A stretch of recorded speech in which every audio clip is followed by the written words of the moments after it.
年晚习俗，一是繁多我的日本之行，启程是在11月中，归来已近腊谷频催之时。母亲说：“你现在精神大好，不妨过了年再恢复诊务。我正忙着过冬至，这回我想请一些亲友来吃饭。所谓冬至大4年，体体面面的吃一次。”当时上海人的习俗认为冬至是一件大事情，无论贫富人家都要丰丰富富的吃一顿。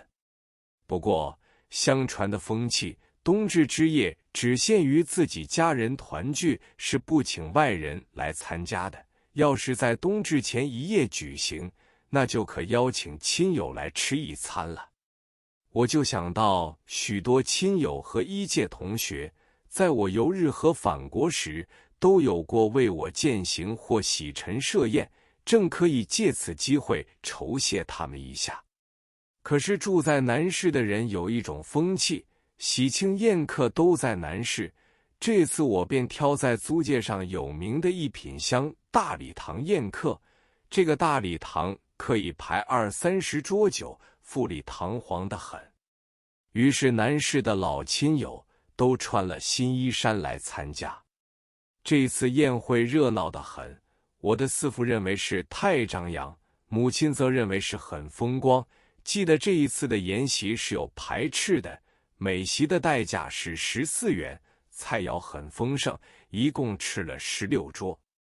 过了几天，就是12月初8，上海人称作腊八节，照传统的习惯是要吃腊八粥的。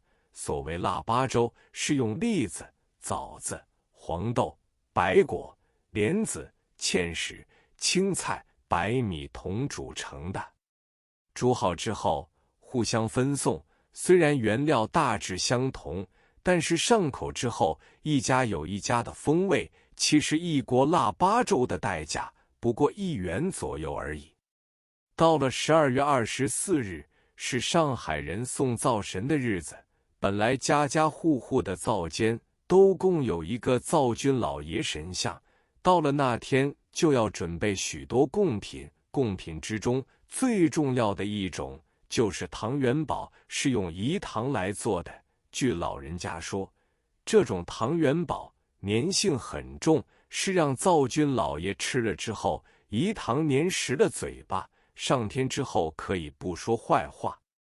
送灶之时，有一顶纸轿，上面有一副对联，写着“上天奏好事，下界保平安”。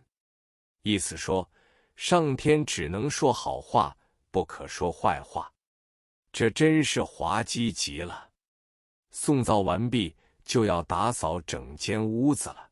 俗语叫做扫严尘，是除旧更新之意。随着一边办年货，一边要筹备谢年了。这是农历年尾最隆重的仪式。我母亲说，年年谢年，我们都草草了事。今年我想好好的做一次，况且在你生病期间，我到水仙宫去许了愿，请天老爷保佑你。如今你已康复，来一个隆重的谢年也是应该的。我说，我不懂这一套，你要怎样做就怎样做，我是不反对的。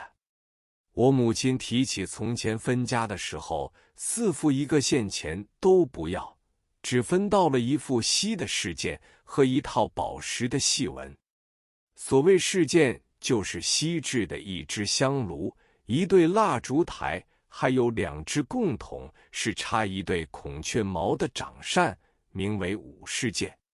所谓细纹，是8盆之内放着玉石制的象征性的8出戏剧，如一盆是一只拂尘，一顶女道士冠，代表的戏是《孽海记》的思凡；一盆是一把扫帚，一封书信，代表的戏是《琵琶记》的扫松；一盆是一根华戟，一顶方巾，代表的戏是于家乐的藏舟；一盆是一只柳条，一根鞭子，代表的戏是《西楼记》的折柳等，诸如此类，共有8盆。这8出戏文是苏州制的小摆设，用彩色玉石雕刻而成，看上去像珊瑚、玛瑙、珍珠、翡翠一样名贵得很。当时四父说：“好的，你们要这般郑重的谢年，就可以用我这些东西，但是一定要同时举行一次大规模的吃年夜饭。这种大场面，我家已经好久没有了，借此机会与亲友欢叙一下，也是好的。”商议既定，就在四父家中举行，因为他家中有一个比较像样的大客堂，可以摆8桌酒。他说要留出1桌，邀请几位上海有名的乡绅，他们都很会饮酒，有了他们就热闹得多。我四父预先向纸作店购买了一种马章，所谓马章，是一种木板黑色印的神奇红纸张，是谢年仪式中供奉的神像。按这种马章，全国各地精粗区别极大，而且式样各有不同。记得香港大会堂曾经举行过一个展览会，从门神到谢年的神奇应有尽有，极为可观。四父先在课堂中挂上了一幅天官赐福图，是仁伯年绘的，两边配上一幅吴昌硕写的红地撒金的对联，又在两壁挂了16条曾皙写的他60岁那年上海乡绅们合送的寿屏，朱红绫编泥金地，煞是好看。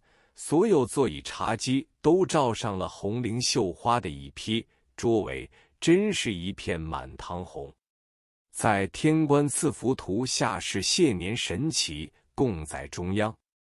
前面直排着2张八仙桌，桌上铺了红布，桌前张着红缎金花的桌围，桌间前摆了50件。后面第一行是供着4盆堆到2尺高的水果，每盆都用紫铜丝网罩着。第二行是8盆细纹小摆设，第三行是8盆蜜饯凉果，第四行是1只玉如意，两旁一对元宝鱼。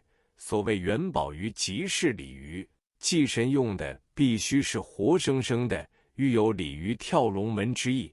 第5行是8盆干果，第6行是1大盆三生。所谓三生，一是洗得干干净净的一个猪头，中间是一头去了毛的光鸡，旁边是一条活的青鱼，这条鱼有7、8斤重，2颗眼珠上各贴了1张红纸。第7行是10副杯筷，表示请的是10方神祇，旁边一对酒壶，也是用锡制成的。